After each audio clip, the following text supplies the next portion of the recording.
Assalamualaikum warahmatullahi wabarakatuh. Apa kabar teman-teman mahasiswa?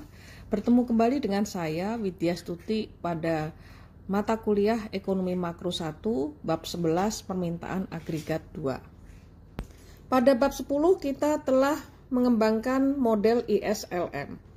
Kita melihat bahwa kurva IS menunjukkan equilibrium di pasar barang dan jasa. Sedangkan kurva LM menunjukkan equilibrium dalam pasar keseimbangan uang real. Baiklah, selanjutnya saya akan menjelaskan fluktuasi dengan model ISLM. Perpotongan kurva IS dan LM, seperti yang saya sampaikan tadi, menentukan tingkat pendapatan nasional. Ketika salah satu dari kedua kurva ini bergeser, maka equilibrium jangka pendek perekonomian berubah dan pendapatan nasional juga berfluktuasi. Pada bagian ini, kita akan coba untuk mengkaji bagaimana perubahan kebijakan, seperti misalnya kebijakan fiskal, yaitu belanja pemerintah dan pajak, itu mampu mengubah equilibrium jangka pendek perekonomian. Perubahan kebijakan fiskal mampu menyebabkan kurva IS bergeser. Kita asumsikan terjadi kenaikan dalam belanja pemerintah dalam model ISLM. Kenaikan belanja pemerintah akan menggeser kurva IS ke kanan sebesar delta G per 1 min MPC. Equilibrium akan bergerak dari titik A ke titik B. Pendapatan meningkat dari Y1 ke Y2 dan tingkat bunga naik dari R1 ke R2. Tingkat bunga yang lebih tinggi di pasar uang akan memiliki jalur balik di pasar barang. Ketika tingkat bunga naik, maka perusahaan mengurangi rencana investasinya. Penurunan investasi ini sebagian mengoffset dampak ekspansif dari kenaikan belanja pemerintah. Itu yang kita definisikan dengan istilah crowding out of investment. Jadi, kenaikan pendapatan dalam menanggapi ekspansi fiskal adalah lebih kecil dalam model ISLM daripada dalam perpotongan Keynesian. Bagaimana instrumen lain yaitu pajak mempengaruhi perekonomian? Dalam model ISLM, perubahan pajak akan mempengaruhi perekonomian sebesar perubahan belanja pemerintah, kecuali bahwa pajak itu akan mempengaruhi pengeluaran melalui konsumsi. Perhatikan penurunan pajak sebesar delta T. Pemotongan pajak akan mendorong konsumen belanja lebih banyak, dan hal ini akan meningkatkan pengeluaran yang direncanakan. Pada ISLM, IS akan mengalami kenaikan sebesar delta T kali MPC per 1 min MPC, sehingga akan berdampak pada peningkatan pendapatan dan suku bunga. Dampak dari kenaikan suku bunga akan menyebabkan investasi mengalami penurunan, sehingga menghapus dampak ekspansif dari penurunan T. Jadi, seperti halnya dampak dari kenaikan belanja pemerintah, kenaikan Y akibat G pada model ISLM lebih kecil dibandingkan dengan kenaikan Y akibat kenaikan G pada model Keynesian. Ilustrasi mengenai perubahan dalam pajak itu terlihat pada slide berikut. Jadi, ketika T mengalami penurunan akan mengaruhi konsumsi, sehingga akan menggeser kurva IS ke kanan. Hal ini berdampak pada peningkatan pendapatan dari Y1 ke Y2 dan peningkatan suku bunga dari R1 ke R2. Selanjutnya, mari kita kaji bagaimana kebijakan moneter menggeser kurva LM dan mengubah equilibrium jangka pendek pada slide berikut ini. Kenaikan pada jumlah uang beredar menyebabkan kenaikan keseimbangan uang real M per P, karena tingkat P adalah tetap dalam jangka pendek. Teori preferensi likuiditas menunjukkan bahwa untuk setiap pendapatan, kenaikan keseimbangan uang real menyebabkan turunnya tingkat bunga. Kurva LM bergeser ke bawah, equilibrium akan bergerak dari titik A ke titik B. Pendapatan mengalami peningkatan dari Y1 ke Y2, dan tingkat suku bunga akan turun dari R1 ke R2. Baiklah, secara mendalam kita coba lihat interaksi antara kebijakan fiskal dan moneter. Kita misalkan kita akan melihat bagaimana tanggapan perekonomian terhadap kenaikan pajak. Hal ini tentunya akan tergantung pada bagaimana otoritas moneter menanggapinya. Ada 3 skenario dalam hal ini, yaitu 1, Fed mempertahankan penawaran uang konstan, kemudian Fed mempertahankan tingkat bunga konstan, dan terakhir Fed ketika mempertahankan pendapatan konstan. Mari kita bahas skenario pertama, di mana Fed mempertahankan jumlah uang beredar tetap konstan. Kenaikan pajak akan menggeser kurva IS ke kiri. Pendapatan akan turun karena pajak yang lebih tinggi akan mengurangi pengeluaran konsumen, dan tingkat bunga turun karena pendapatan yang lebih rendah mengurangi permintaan. Penurunan pendapatan menunjukkan bahwa peningkatan pajak menyebabkan resesi. Skenario yang kedua adalah ketika Fed mempertahankan tingkat bunga konstan. Ketika kenaikan pajak menggeser kurva IS ke kiri, Fed harus mengurangi jumlah uang beredar untuk mempertahankan tingkat bunga pada titik awalnya. Penurunan jumlah uang beredar ini menggeser kurva LM ke atas, yaitu dari LM1 ke LM2. Tingkat bunga tidak turun, tetapi pendapatan turun dalam jumlah yang lebih besar daripada jika Fed mempertahankan jumlah uang beredar tetap konstan. Jadi, apabila kita bandingkan 2 skenario tersebut, pada skenario pertama, tingkat bunga yang lebih rendah mendorong investasi dan sebagian mengoffset dampak efek kontraksi dari peningkatan pajak. Sedangkan pada skenario kedua, Fed memperburuk resesi dengan mempertahankan tingkat bunga yang tinggi. Bagaimana dengan skenario ketiga, ketika Fed ingin mencegah kenaikan pajak agar tidak menurunkan pendapatan? Fed akan meningkatkan jumlah uang beredar dan menggeser kurva LM ke bawah yang cukup untuk mengoffset pergeseran dari kurva IS. Dalam hal ini, kenaikan pajak tidak menyebabkan resesi, tetapi menyebabkan penurunan yang besar pada tingkat bunga. Meskipun tingkat pendapatan tidak berubah, kombinasi kenaikan pajak dan ekspansi moneter mengubah alokasi sumber daya di dalam perekonomian. Pajak yang lebih tinggi akan mengurangi konsumsi, sedangkan penurunan tingkat bunga mendorong investasi. Pendapatan tidak terpengaruh karena kedua dampak ini benar-benar seimbang. Baik, menuju slide berikutnya. Karena model ISLM menunjukkan bagaimana pendapatan nasional tersebut ditentukan dalam jangka pendek, maka sebenarnya kita dapat menggunakan model ISLM untuk mengamati bagaimana berbagai macam gangguan perekonomian mempengaruhi pendapatan. Sejauh ini kita sudah melihat bagaimana perubahan kebijakan fiskal mampu menggeser kurva IS dan bagaimana perubahan kebijakan moneter juga mampu menggeser kurva LM. Demikian juga kita dapat mengelompokkan gangguan-gangguan lain ke dalam 2 kategori, yaitu guncangan pada kurva IS dan guncangan pada kurva LM. Guncangan pada kurva IS dapat terjadi akibat perubahan eksogen dalam permintaan terhadap barang dan jasa.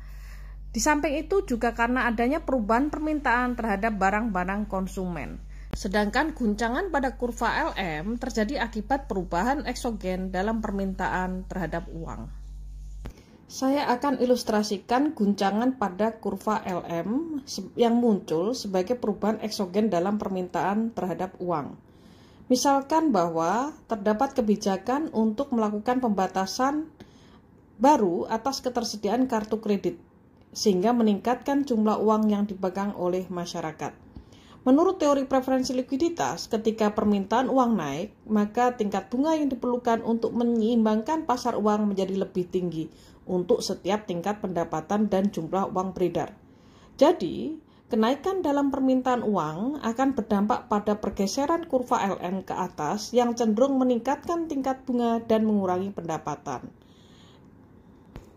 Ilustrasi lain adalah guncangan pada kurva IS yang bisa muncul dari perubahan permintaan terhadap barang-barang konsumen. Diasumsikan bahwa pemilihan presiden yang populer meningkatkan keyakinan konsumen akan perekonomian. Hal ini akan mendorong konsumen untuk menabung lebih sedikit di masa depan, namun mengonsumsi lebih banyak pada saat ini. Hal ini akan berdampak pada pergeseran ke atas dalam fungsi konsumsi. Pergeseran fungsi konsumsi akan meningkatkan pengeluaran yang direncanakan sehingga akan menggeser kurva IS ke kanan dan meningkatkan pendapatan. Berbagai guncangan tersebut menyebabkan fluktuasi ekonomi sehingga dapat menggeser kurva IS dan kurva LM. Dalam hal ini, policy maker dapat mencoba menggunakan sarana kebijakan moneter dan fiskal untuk mengoffset guncangan eksogen tersebut. Dengan demikian, guncangan pada kurva IS atau kurva LM tidak akan menyebabkan fluktuasi dalam pendapatan atau kesempatan kerja. Untuk memahami determinan permintaan agregat secara lengkap, maka dalam slide berikut ini akan kita gunakan model ISLM untuk menderivasi kurva permintaan agregat. Yang pertama, kita akan gunakan model ISLM untuk menunjukkan mengapa pendapatan nasional turun ketika tingkat bunga naik, yaitu mengapa kurva permintaan agregat miring ke bawah. Kedua, kita akan coba untuk menganalisis apa yang menyebabkan kurva permintaan agregat bergeser. Untuk menjelaskan mengapa kurva permintaan agregat miring ke bawah, maka kita telaah apa yang terjadi dalam model ISLM ketika tingkat harga mengalami perubahan.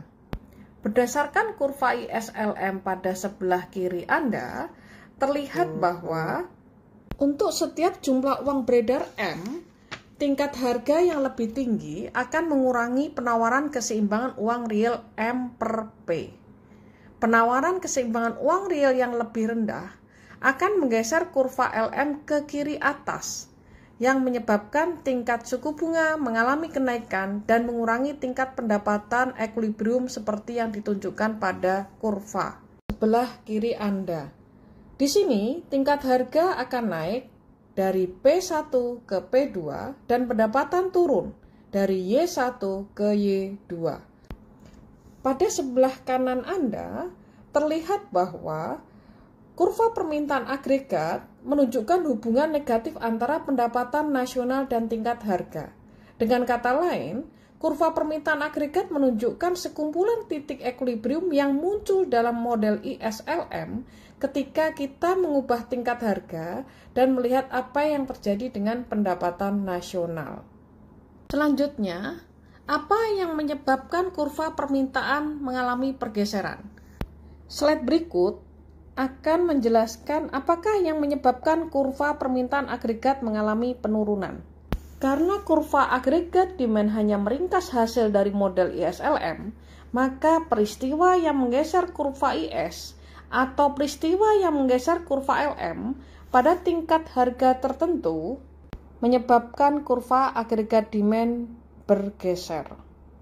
Selanjutnya kita akan lihat bagaimana dampak kebijakan moneter ekspansif. Untuk setiap harga, kenaikan jumlah uang beredar meningkatkan keseimbangan uang real. Hal ini akan menggeser kurva LM ke bawah dan meningkatkan pendapatan. Jadi, kenaikan jumlah uang beredar akan menggeser kurva permintaan agregat ke kanan. Bagaimana dengan kebijakan fiskal ekspansif? Kebijakan fiskal ekspansif seperti kenaikan belanja pemerintah atau penurunan pajak akan menggeser kurva IS ke kanan untuk setiap harga, maka akan meningkatkan pendapatan. Jadi, ekspansi fiskal akan menggeser kurva permintaan agregat ke kanan. Baiklah, selanjutnya kita akan melihat model ISLM dalam jangka pendek dan jangka panjang. Model ISLM dirancang untuk menjelaskan perekonomian dalam jangka pendek ketika tingkat harga tetap. Selain itu, kita juga bisa menggunakan model ISLM untuk menjelaskan perekonomian dalam jangka panjang ketika tingkat harga disesuaikan untuk menjamin bahwa perekonomian berproduksi pada tingkat alamiah. Dengan menggunakan model ISLM untuk menjelaskan jangka panjang, kita bisa menunjukkan dengan jelas bagaimana model penentuan pendapatan Keynesian berbeda dengan klasik pada bab 3. Pada slide berikut, kita coba asumsikan perekonomian sebagaimana dijelaskan dengan 3 persamaan berikut. 2 persamaan pertama merupakan persamaan ISLM. Persamaan IS menjelaskan pasar barang, dan persamaan LM menggambarkan pasar uang. Kedua persamaan tersebut memuat 3 variabel endogen, yaitu Y, P, dan R. Pendekatan Keynesian melengkapi model dengan asumsi harga tetap, sehingga persamaan ketiga Keynesian adalah P sama dengan P1. Asumsi ini menunjukkan bahwa R dan Y harus disesuaikan untuk memenuhi persamaan IS dan LM. Pendekatan klasik melengkapi model dengan asumsi bahwa output mencapai tingkat alamiahnya, sehingga persamaan ketiga klasik adalah Y sama dengan Y bar. Asumsi ini menunjukkan bahwa R dan P harus disesuaikan untuk memenuhi persamaan IS-LM. Kira-kira asumsi mana yang paling tepat? Jawabannya tergantung oleh horizon waktu. Asumsi klasik paling baik menjelaskan jangka panjang. Jadi analisis jangka panjang terhadap pendapatan nasional pada bab 3 dan juga pada harga pada bab 4 mengasumsikan bahwa output sama dengan tingkat alamiahnya. Sedangkan asumsi Keynesian paling baik menjelaskan jangka pendek, karena itu analisis fluktuasi ekonomi mengandalkan pada asumsi tingkat harga tetap. Baiklah, kita coba ilustrasikan pada slide berikut. Slide berikut terdapat 3 kurva yang diperlukan untuk memahami equilibrium jangka pendek dan jangka panjang, yaitu kurva IS, kurva LM, dan garis vertikal yang menunjukkan tingkat output alami Y bar. Equilibrium perekonomian jangka pendek adalah pada titik K, di mana terdapat perpotongan antara IS dan LM. Perhatikan bahwa pada equilibrium jangka pendek ini, pendapatan perekonomian lebih kecil dari tingkat alamiahnya. Pada gambar sebelah kanan menunjukkan situasi yang sama pada kurva penawaran agregat dan permintaan agregat. Pada tingkat harga P1, kuantitas output yang diminta di bawah tingkat alamiah. Hal ini mencerminkan bahwa pada tingkat harga yang berlaku, permintaan terhadap barang dan jasa tidak mencukupi untuk mempertahankan perekonomian berproduksi sesuai dengan kemampuannya. Berdasarkan kedua gambar tersebut, kita bisa menganalisis equilibrium jangka pendek di mana perekonomian berada, dan ke arah mana perekonomian akan menuju equilibrium jangka panjangnya. Titik K menjelaskan equilibrium jangka pendek, karena equilibrium jangka pendek asumsinya bahwa tingkat harga tidak bergerak atau stuck pada harga P1. Selanjutnya, permintaan barang dan jasa yang rendah menyebabkan harga turun, dan perekonomian akan menuju tingkat alamiahnya. Ketika tingkat harga mencapai P2, perekonomian berada pada titik C, yaitu equilibrium jangka panjang. Gambar permintaan agregat dan penawaran agregat menunjukkan bahwa pada titik C, jumlah barang dan jasa yang diminta sama dengan tingkat output alamiahnya. Equilibrium jangka panjang dicapai dalam diagram ISLM melalui pergeseran kurva LM. Penurunan tingkat harga meningkatkan keseimbangan uang real sehingga berdampak pada pergeseran kurva LM ke kanan. Dengan uraian yang sudah saya sampaikan, tentunya adik-adik mahasiswa paham perbedaan penting antara pendekatan Keynesian dan pendekatan klasik pada penentuan pendapatan nasional. Asumsi Keynesian yang ditunjukkan oleh titik K adalah bahwa tingkat harga tidak bergerak, bergantung pada kebijakan moneter, kebijakan fiskal, dan determinan permintaan agregat lainnya. Output bisa menyimpang dari tingkat alamiahnya. Berbeda dengan asumsi klasik yang ditunjukkan oleh titik C, di mana tingkat harga sepenuhnya fleksibel. Tingkat harga disesuaikan untuk menjamin bahwa pendapatan nasional selalu berada pada tingkat alamiah. Jadi dapat kita simpulkan bahwa asumsi klasik paling baik untuk menjelaskan jangka panjang, sedangkan asumsi Keynesian paling baik untuk menjelaskan jangka pendek. Baiklah, setelah kita mengembangkan model permintaan agregat, kita akan coba telusuri penyebab kemerosotan ekonomi. Menurut Anda, apa yang sebenarnya terjadi? Apakah disebabkan oleh pergeseran dalam IS atau pergeseran dalam LM? Atau hal lainnya? Hipotesis pengeluaran, guncangan pada kurva IS. Jadi, pada tahap awal terjadi penurunan pendapatan pada tahun 1930-an, bersamaan dengan turunnya suku bunga. Kondisi ini menyebabkan beberapa ekonom memberikan pendapat bahwa penyebab penurunan merupakan pergeseran kontraktif pada kurva IS. Oleh karena itu, pandangan ini disebut dengan hipotesis pengeluaran atau spending hypothesis. karena depresi besar disebabkan oleh penurunan eksogen dalam pengeluaran atas barang dan jasa. Beberapa ekonom berpandangan bahwa pergeseran kontraktif kurva IS disebabkan karena turunnya konsumsi dan jatuhnya pasar saham. Kemudian penurunan pendapatan disebabkan karena penurunan investasi perumahan. Penurunan investasi perumahan akibat penurunan populasi. Ketika depresi besar terjadi, banyak bank yang mengalami kebangkrutan pada awal tahun 1930-an. Hal ini menyebabkan beberapa perusahaan tidak mendapatkan dana yang mereka butuhkan untuk investasi modal, dan karena itu menyebabkan pergeseran kontraktif lanjutan dalam fungsi investasi. Selanjutnya, terakhir, kebijakan fiskal juga disinyalir menyebabkan kontraksi kurva IS. Di tengah tingkat pengangguran yang tinggi, pembuat kebijakan mencari berbagai cara untuk meningkatkan pajak dan mengurangi pengeluaran pemerintah sehingga berdampak pada kontraksi pada kurva IS. Hipotesis lain, terjadinya depresi besar disebabkan karena guncangan pada kurva LM.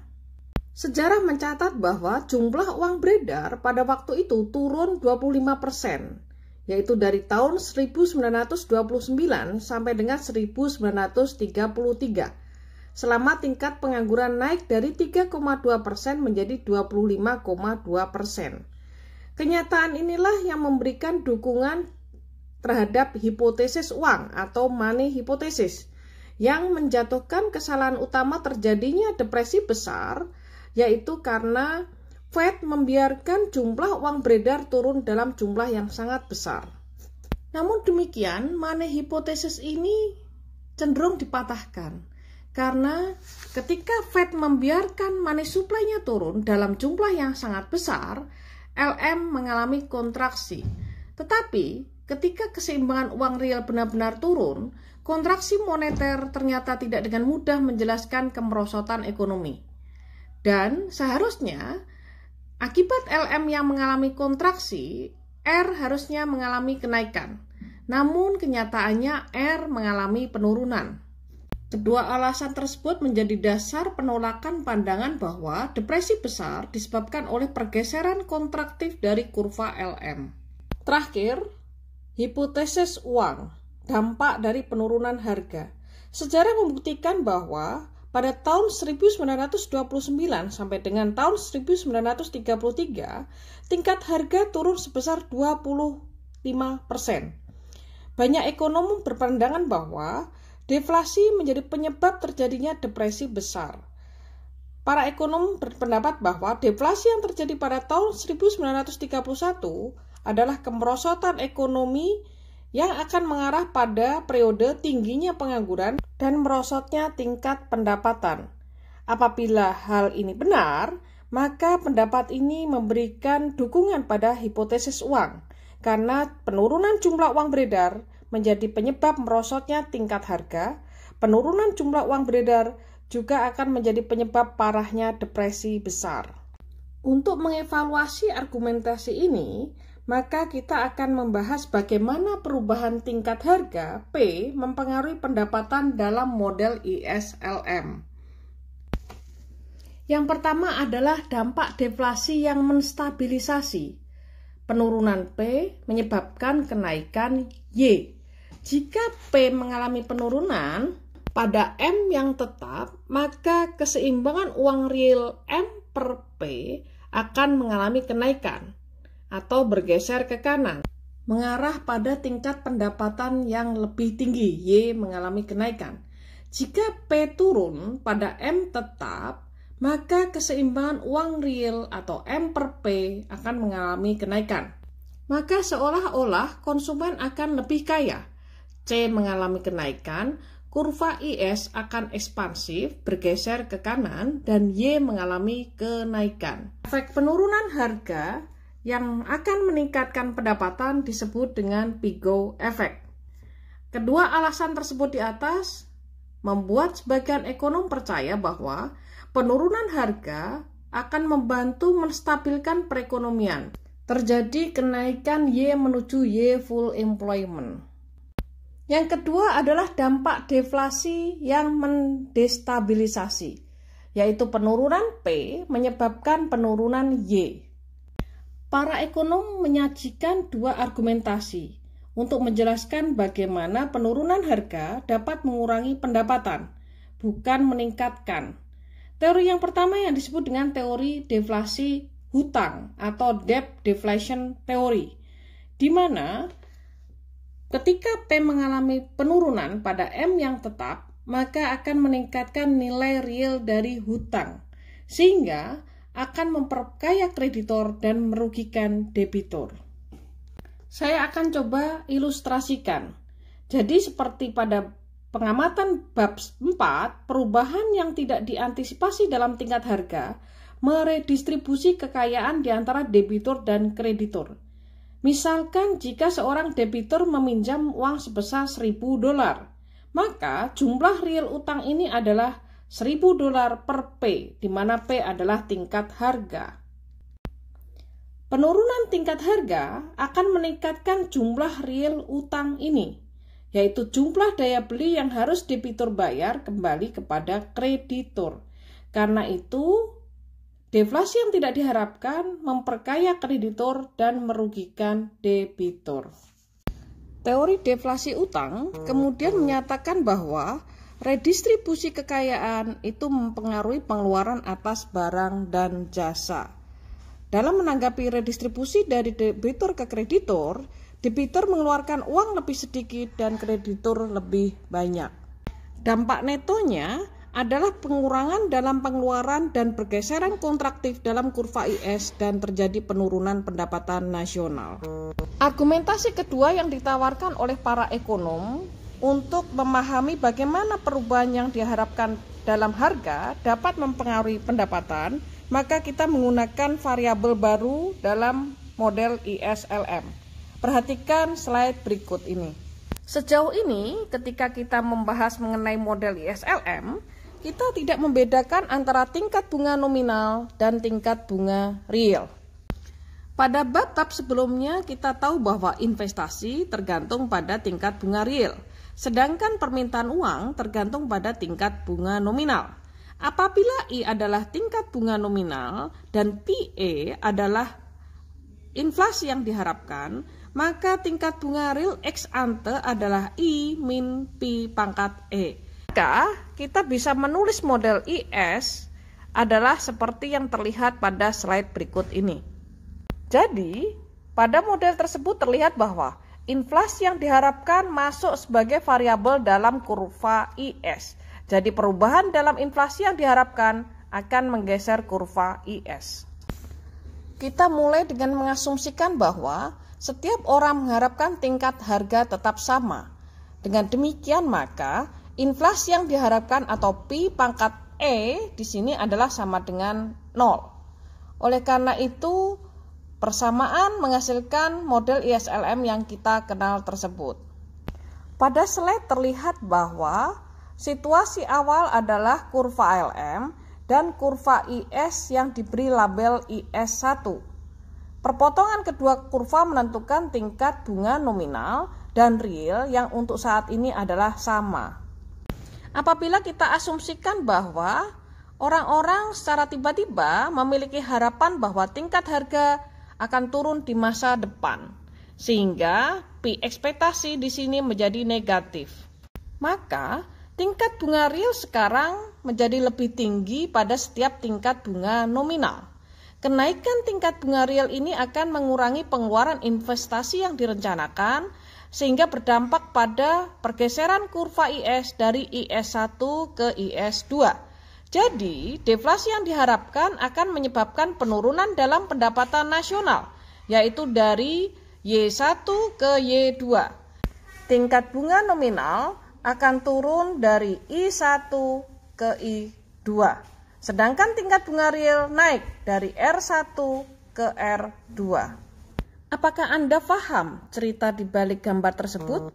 Jadi, ketika perusahaan mengharapkan deflasi, mereka menjadi enggan untuk meminjam dalam rangka membeli barang-barang investasi karena percaya bahwa mereka harus melunasi utang ini dengan nilai uang yang lebih tinggi di masa yang akan datang. Penurunan investasi akan mengurangi pengeluaran yang direncanakan sehingga menurunkan pendapatan. Penurunan pendapatan akan menurunkan permintaan terhadap uang. Dan penurunan ini akan berdampak pada pengurangan tingkat bunga nominal yang menyeimbangkan pasar uang. Tingkat bunga nominal turun lebih kecil dari deflasi yang diharapkan, sehingga tingkat bunga real mengalami kenaikan.